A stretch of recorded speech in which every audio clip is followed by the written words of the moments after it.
Okay, today I'm going to be talking about the question of culture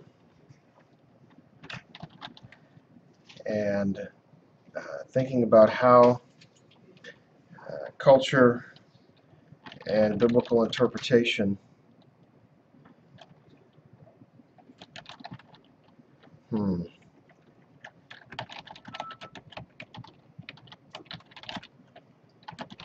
interact.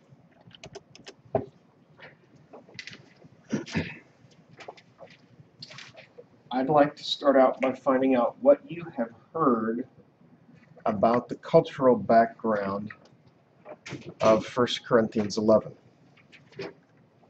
So, what are some of the things that you have heard about this passage?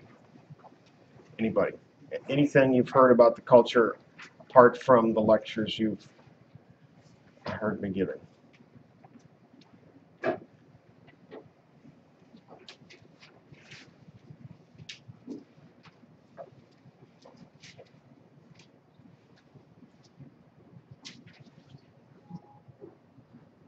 heard once, and I think it was about this passage, that a lot of the sexual immorality that was going on there at the time had caused people to want to look like the same gender, and so that was a really big issue at the time. Okay, so sexual immorality in Corinth had produced homosexual tendencies.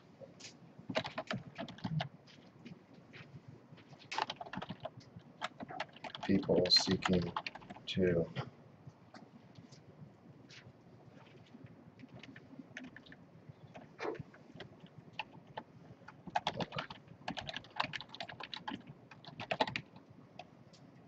Okay, what else have you heard?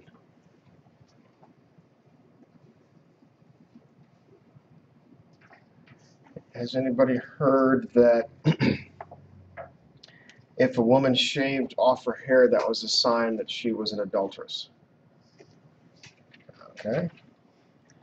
A woman shaving off her hair was a sign she was an adulteress.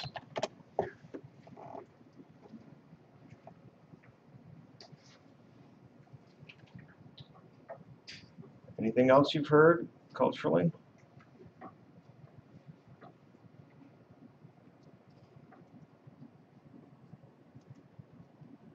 Okay. Shaving off the hair was a sign of mourning.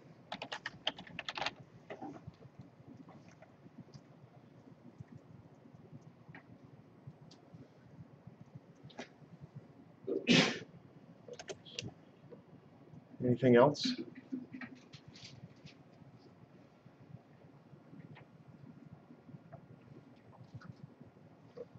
Has anybody heard that, for example,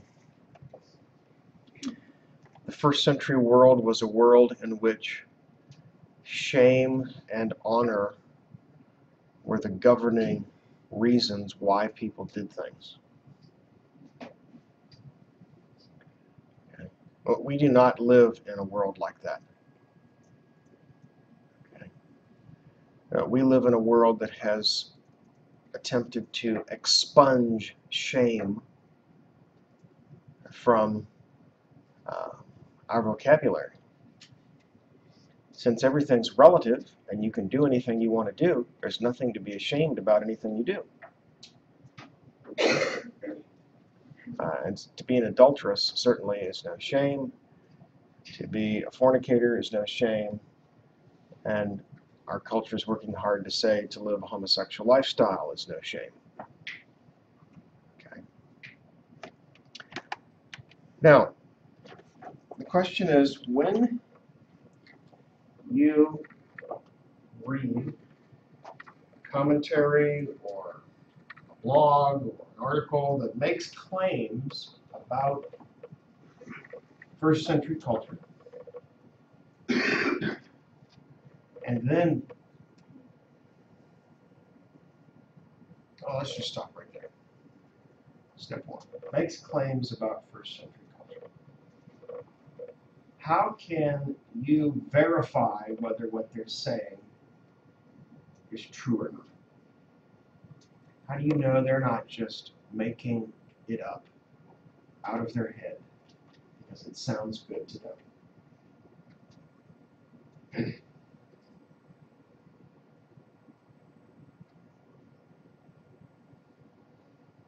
Anybody have any ideas for checking this?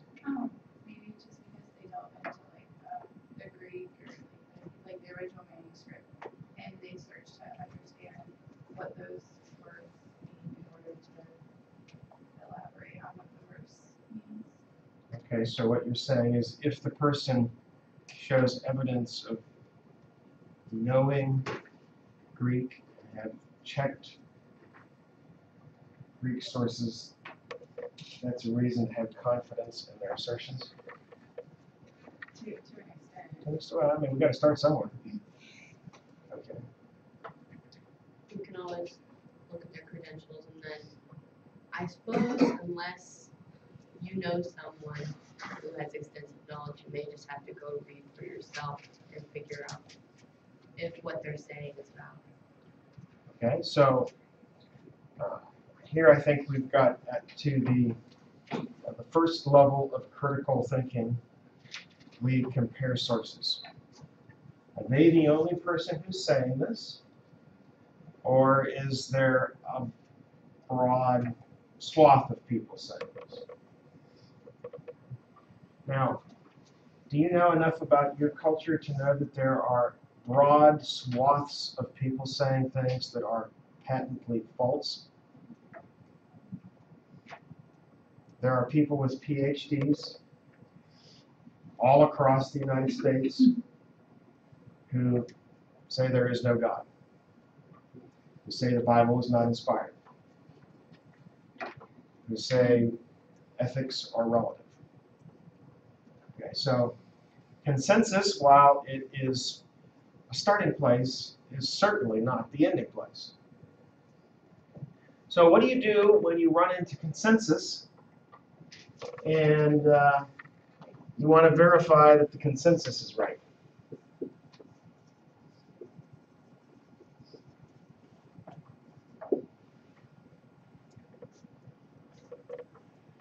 What's the step beyond that?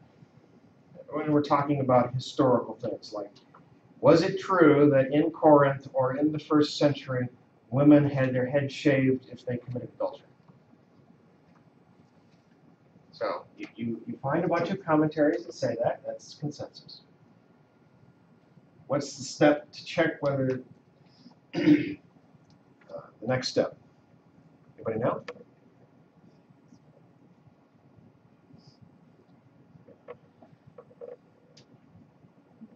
I think you do. You're just afraid to say it. Somebody say it. Credibility is still going to be a function of who they are and what they say. Okay, so let's talk about sources. You check their sources. So, well, what am I looking for? Well, somebody explained to me the difference between a primary source and a secondary source.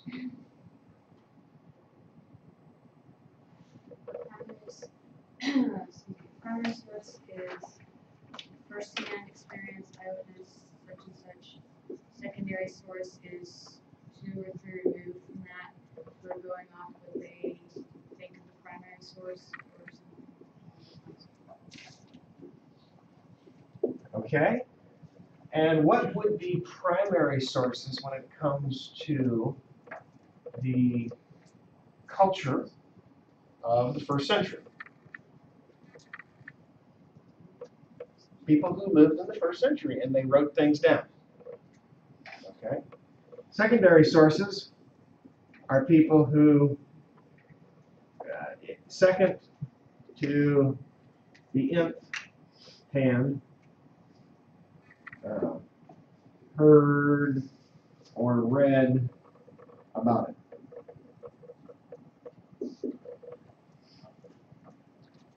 How many, like I did, got multiple mixed stories about exactly how Ben Rauschenberger passed away? I heard he died in Afghanistan, I heard he died in the United States, then I heard he died in California, and it's like, wow, obviously I'm working with secondary sources because they're not agreeing on the details. Okay. Now, when I come to my consensus up here and I find out that commentary A quotes commentary B, who quotes commentary C, who quotes commentary D, who quotes commentary E, and I can't push it any farther back than E, but E is not a first century source. E is some source in, let's say, the 1700s. What do I know about the quality of the information I'm getting? Pretty low. Sorry? Pretty low quality. Probably that's too harsh. It's, what we can say is it's secondary at best. So if this is the case, then on a scale of probability, if the probability is high or low, I would say it's middle or below. Okay? I don't know that it's necessarily low just because all these people are quoting each other, but it's certainly not in the upper range of probability just because a lot of people say it. Now, this may seem boring to you, but this is the structure of thinking about really anything to check the validity of what you're being told. I'm told that the universe is 13.4 billion years old and it started with a Big Bang. And there's a lot of consensus about that. And who they are is they're a bunch of PhD astrophysicists, physicists, astronomers, and so on. Then I check their sources. Well, their sources, that's a little different because it's observational science and we're looking at data out there. Okay, so sources aren't as helpful with observation. And that leads me to the third thing is you want to check the sources could also be called data. Where are they getting their data? Third thing is the arguments.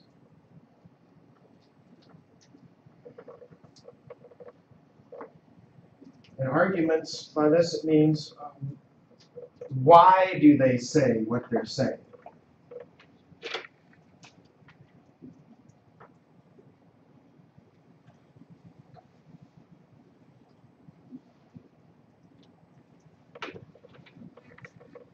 Now, let's come back to, I don't want to get lost in the Big Bang. I want to stick with cultural interpretation. Here's an example of something that, as Dan and I worked on this in the past 25 years, we had to change our mind about it. Right now, we know that Jewish men wear a tallit when they pray. Okay, that's that prayer shawl that they cover their head with. And we see from a lot of commentaries that they mention that this goes back into antiquity. Okay, so a lot of people say they do that. Then we started looking at the sources. And we found A, B, C, D, E quoting. And we found that the earliest primary source that talks about this is in the 200s AD, which is approximately 150 years after the time that Paul's writing the letter to the Corinthians. Okay? So, and we can't find any primary source material that pushes that custom of wearing the head covering back farther. Now, where we find it is the Talmud. And the Talmud is the written down form of a lot of tradition that has been passed on. So it's at least likely, or equally likely, that they didn't create the men wearing a head covering tradition somewhere between 50 and 200 AD, though it's possible that they did create it after the destruction of Jerusalem. We have no biblical mention. We don't have mention of Josephus. We can't find any first century literature that gives us that information.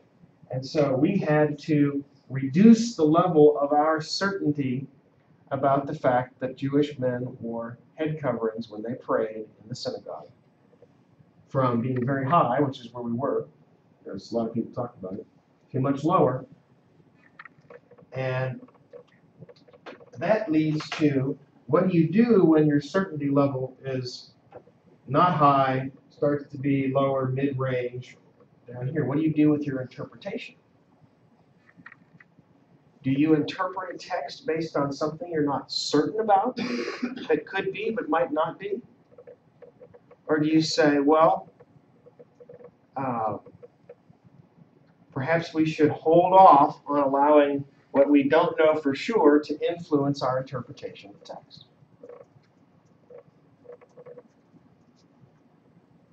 You following me? So, women shaving off her hair as a sign she was an adulteress. We tried to run that down. What we found was that got quoted in commentary after commentary after commentary after commentary. And we couldn't find it in the primary literature. And we're not exactly sure where that idea came from. But it still gets quoted in commentaries, in study Bibles. It's in those notes at the bottom of the page that tell you why things are being said the way they're said. And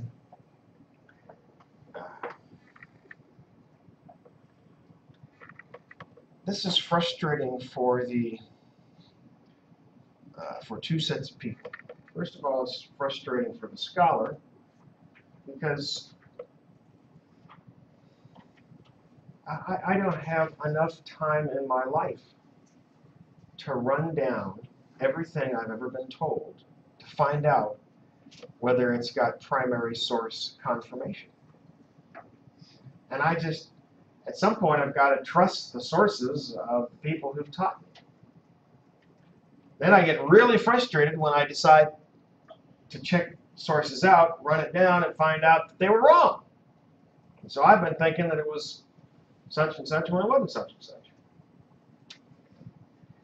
And I remember sitting in my living room with my father when I was maybe a second-year grad student and said, "Dad, do I have to check absolutely everything I hear to make sure it's right?" He said, "Yep."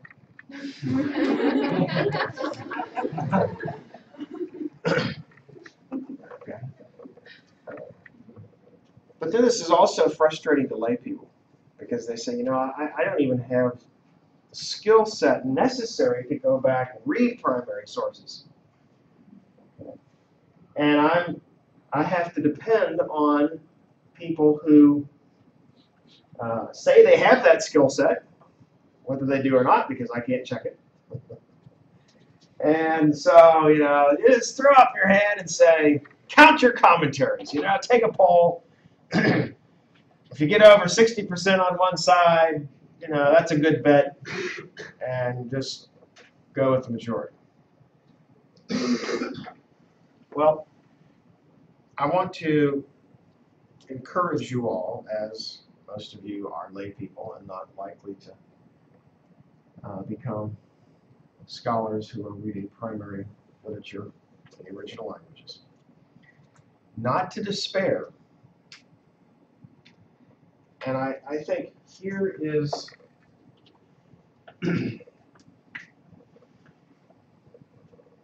you can know a very little bit compared to somebody else, and still evaluate, number one, the quality of their arguments,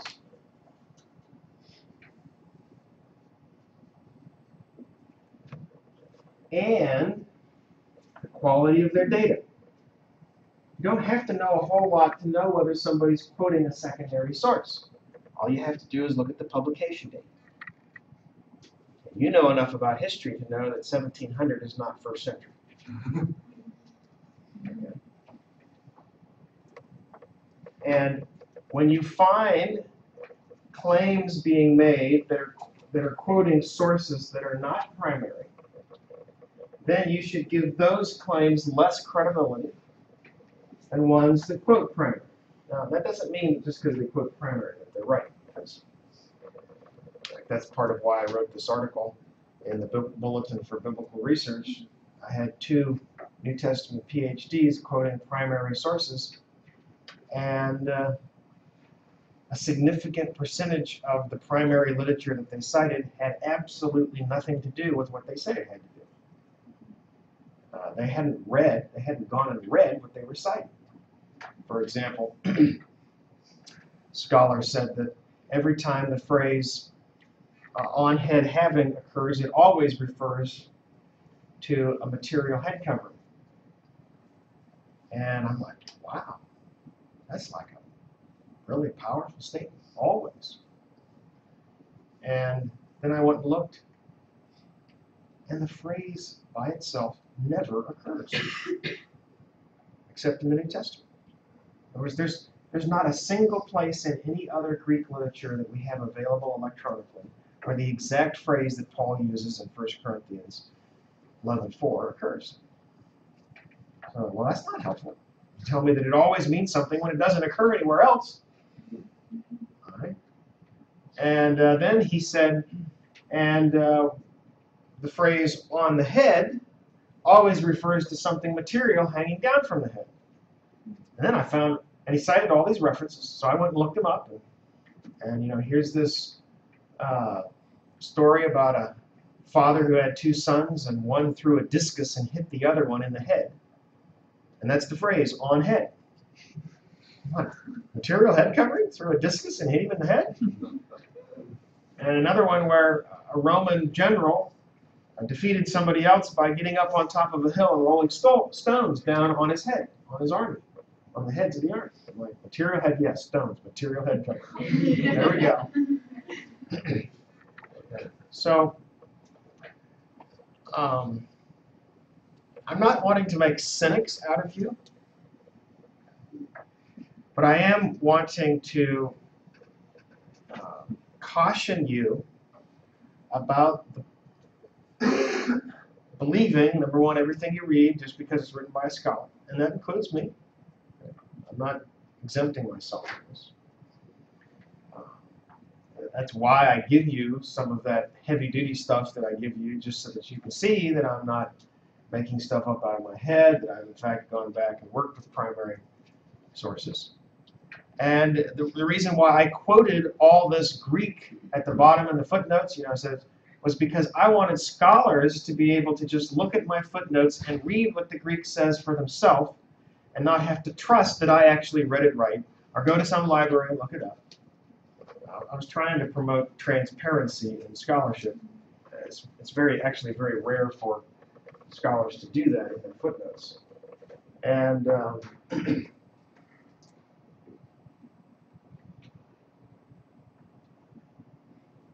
with, I think, this set of tools, you're in a position to at least be more objective and more thoughtful when you analyze claims. Any questions about what I've said so far?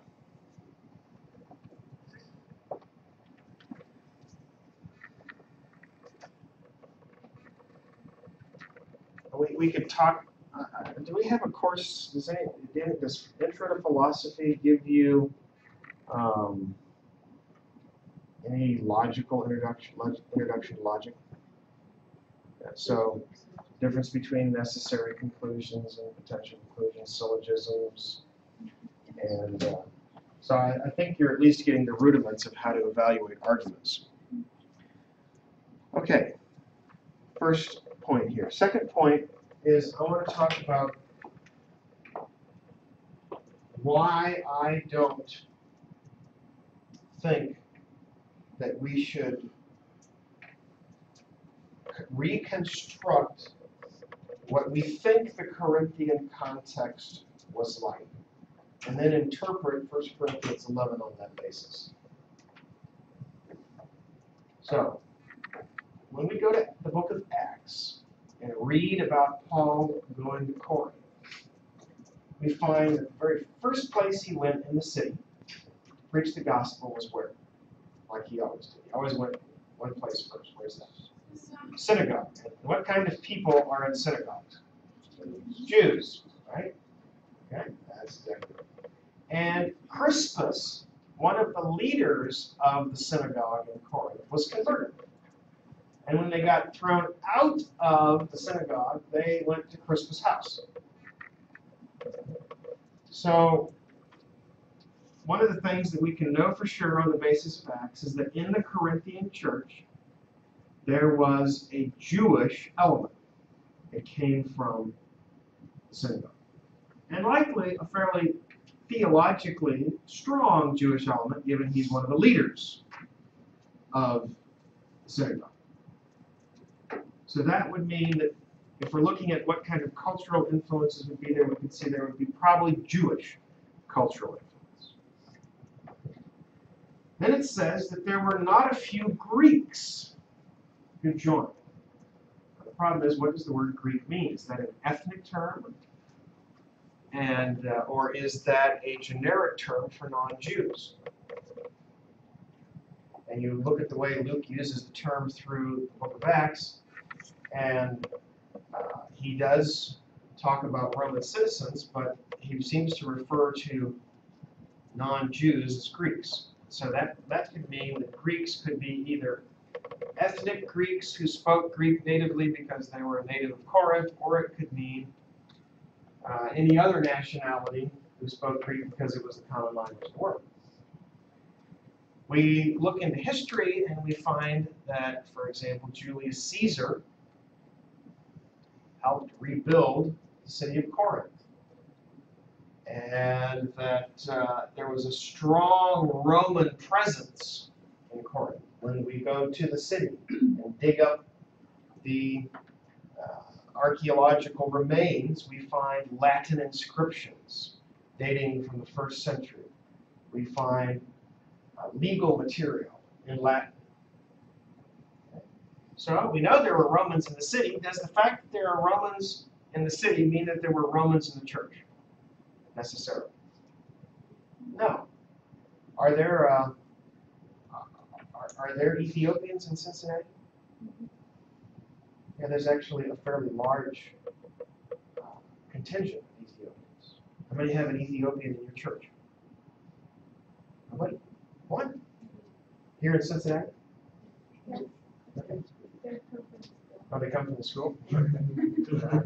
Yeah. So, just because an ethnic group exists in a location doesn't necessarily mean that it's a component of every part of that location. Right? So, there could be Romans, there are for sure Greeks, whatever that means, and there are for sure Jews. Now, which cultural background is informing what Paul is saying in this letter? How do we know? Well, the answer is we don't. Paul doesn't refer to Greeks or any Greek particular practice or any Roman practice or even any Jewish practice. Doesn't make any reference to Jews in the passage. And so my approach has been, since we can't know for sure why the Corinthians were doing what they were doing, it seems illegitimate to just say, well, it seems reasonable to me that when Roman men went to worship God, they took their cloak and pulled it up over their head like this, and